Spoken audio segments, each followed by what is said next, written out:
қарайықшы. Қараңдаршы, шөптің артында бір жануар тығылып тұрған сияқты. Ол қандай жануар екен? Лақ екен? Ал лақтың анасын қалай атаймыз? Ешкі.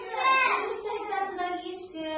Жақсы. Ал енді балалар, бүгін мен сендерге осы лақ туралы әңгіме айтып бергім келеді. Ертеде екі лақ өмір сүріпті. Оның бірінің түсі қарға, екіншісі қара. Bir күні екі лақ тар көпірдің үстінде кезіп қалады. Былай тұр, бірінші мен өтемін дейді ақ лақ. Жоқ, өзің былай тұр, мен бірінші өтемін дейді қара лақ. Маған жол бер дедім ғой дейді ақ лақ. Өзің жол бер деді қара лақ. Сіз айтасыңдар, бір-біріне жол бермейді, олар дұрыс жасады ма? Жоқ. Дұрыс жасамаған екен. Ал сендер балалар топта осылай достарыңмен ренжісесіңдер ме? Жоқ. Ренжісуге болмай, тату-тәтті болу керек, иә балалар? Ал енді балалар, бүгін біз осы лақ туралы ән үйренетін боламыз. Қанекей ән айтпас бұрын ең бірінші даусымызды жаттықтырып алайық. Алдымен әгугай дауыс жаттығуымыз жасайық.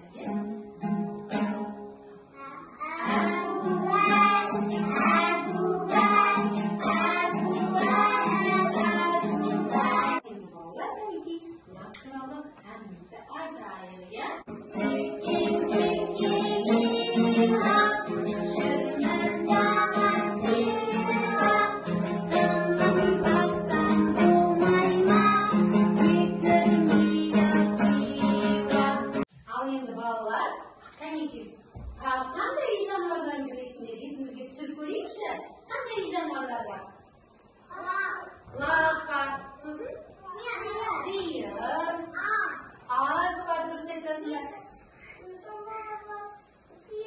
Түйе бар, дұрыс айтады. Өркеші бар, түйе бар. Ал енді қазір осы үй жануарлары туралы тамаша ойынымызды ойнайық. Үй жануарлары мен дала жануарлары араласып кетті. Үй жануарларын дұрыс тапсаңдар, қызыл түсті жарық жанады. Ал егер үй жануарларын дұрыс таппай қателесіп кетсеңдер, онда көк түсті жарық. Қанекей, кім көргісі келеді? Мен. Ал Нұрайым келе ғой. Үй жануары қайсы екен?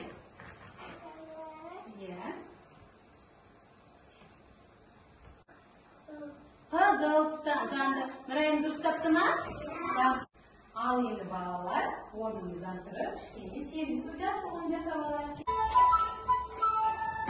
Жауды шелекке, туып-туып-туып, тоқырлайды шелекке, туып-туып-туып.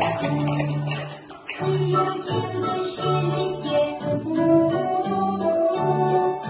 су ішеді шелектен.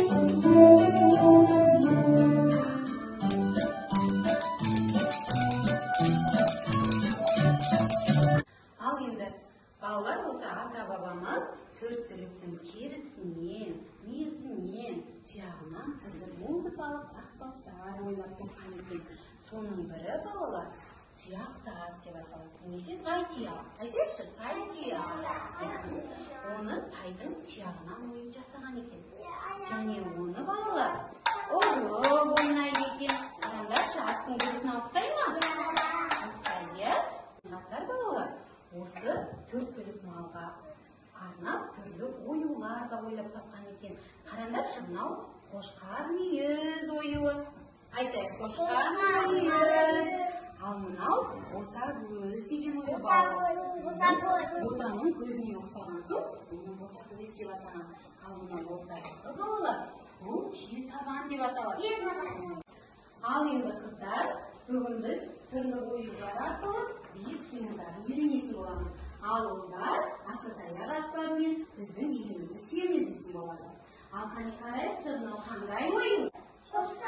Қошқар мүйіз, ере дұрыс айтты.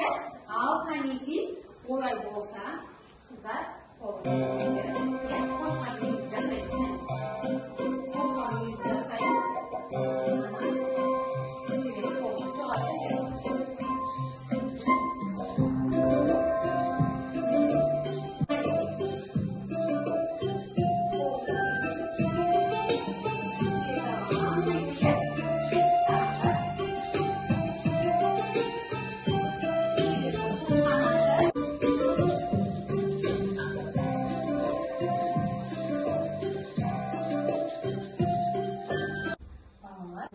бийлермен таныстырғым келеді.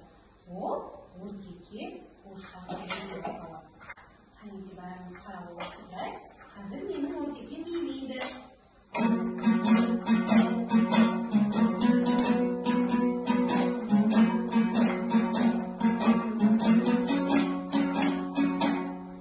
Балалар, мен өртекке билейді ма? Ал енді балалар, қазір барлығымыз өз аспаптарымызбен, өз үй жануарларымызды өртекке сияқты билетіп көрейік.